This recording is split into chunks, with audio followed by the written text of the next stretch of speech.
Hi friends, welcome back to Suki's kitchen. இன்றைக்கி நம்ம பார்க்க போகிறது முட்டை சாதம். நம்ம வீட்டில் சாப்பாடு அரிசி இருக்கும் இல்லையா, அந்த அரிசி வச்சு தான் நான் முட்டை சாதம் செஞ்சுருக்கேன். கொஞ்சம் மசாலாஸ்லாம் நம்ம ஆட் பண்ண போகிறோம். வாங்க எப்படி பண்ணலான்றதை பார்க்கலாம்.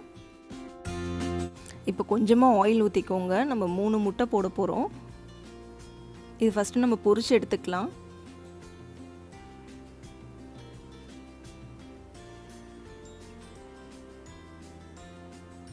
கொஞ்சமாக ஆயில் ஊற்றிக்கோங்க சைடில், அப்போ தான் ஒட்டாமல் வரும்.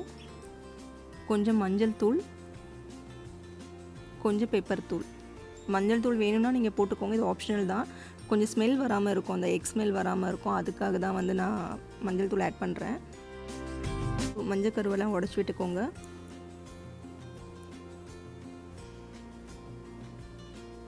கொஞ்சமாக சால்ட் ஆட் பண்ணிக்கோங்க, இது முட்டைக்கு மட்டும்தான்.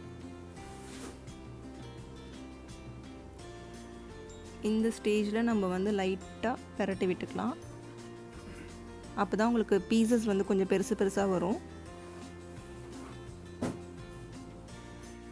முட்டையை நல்லா பொரிச்சாச்சு. இந்த மாதிரி கொஞ்சம் பீசஸ் பெருசு பெருசாக இருந்தால் சாப்பிடும்போது நல்லாயிருக்கும். இப்போ வந்து இதை நம்ம ஒரு பவுலில் ட்ரான்ஸ்ஃபர் பண்ணிடலாம்.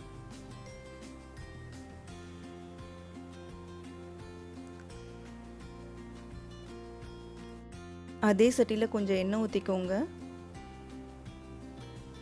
ஒரு 1/2 ஸ்பூன் கடுகு, அது நல்லா வெடிக்கட்டும்.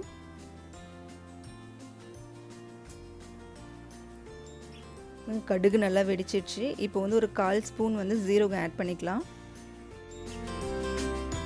மீடியம் சைஸ் வெங்காயம் வந்து 2 எடுத்திருக்கேன். இதுவும் நம்ம நல்லா வதக்கி எடுத்துடலாம்.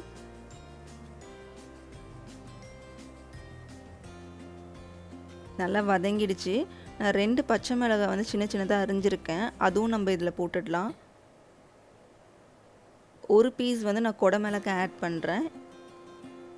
1 ஸ்பூன் வந்து இஞ்சி பூண்டு பேஸ்ட். இஞ்சி பூண்டு ஸ்மெல் வந்து போகிற வரைக்கும் நல்லா வதக்கி விடுங்க. நம்ம வந்து இப்போ அடுத்தது மசாலாஸ் தான் ஆட் பண்ண போகிறோம். 1/4 ஸ்பூன் மஞ்சள் தூள், 1/2 ஸ்பூன் மிளகாத்தூள், கொஞ்சமாக உப்பு இந்த மசாலாக்காக, 1 ஸ்பூன் ஜீரக பவுடர்,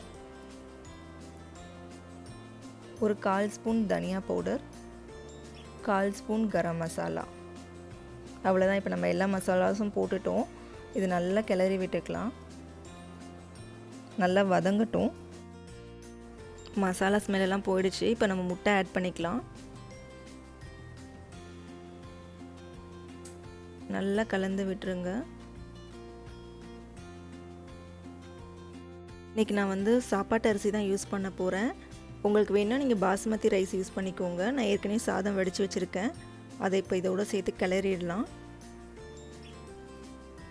பாசுமதி ரைஸ் போட்டிங்கன்னா இன்னும் டேஸ்ட்டாகவும் இருக்கும், அது பார்க்குறதுக்கும் ரொம்ப அழகாக இருக்கும்.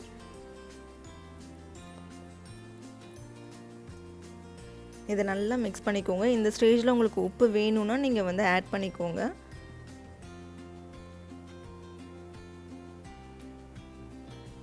இப்போ ஃபைனலாக வந்து நம்ம பெப்பர் தூள் ஆட் பண்ணிக்கலாம். நல்லா மிக்ஸ் பண்ணி விட்டுடுங்க. இப்போ கொஞ்சமாக கொத்தமல்லி போட்டு நம்ம இறக்கிடலாம். அவ்வளோதாங்க, நம்ம முட்டை சாதம் ரெடி ஆகிடுச்சு. இப்போ ஒரு பிளேட்டில் ட்ரான்ஸ்ஃபர் பண்ணிடுறேன்.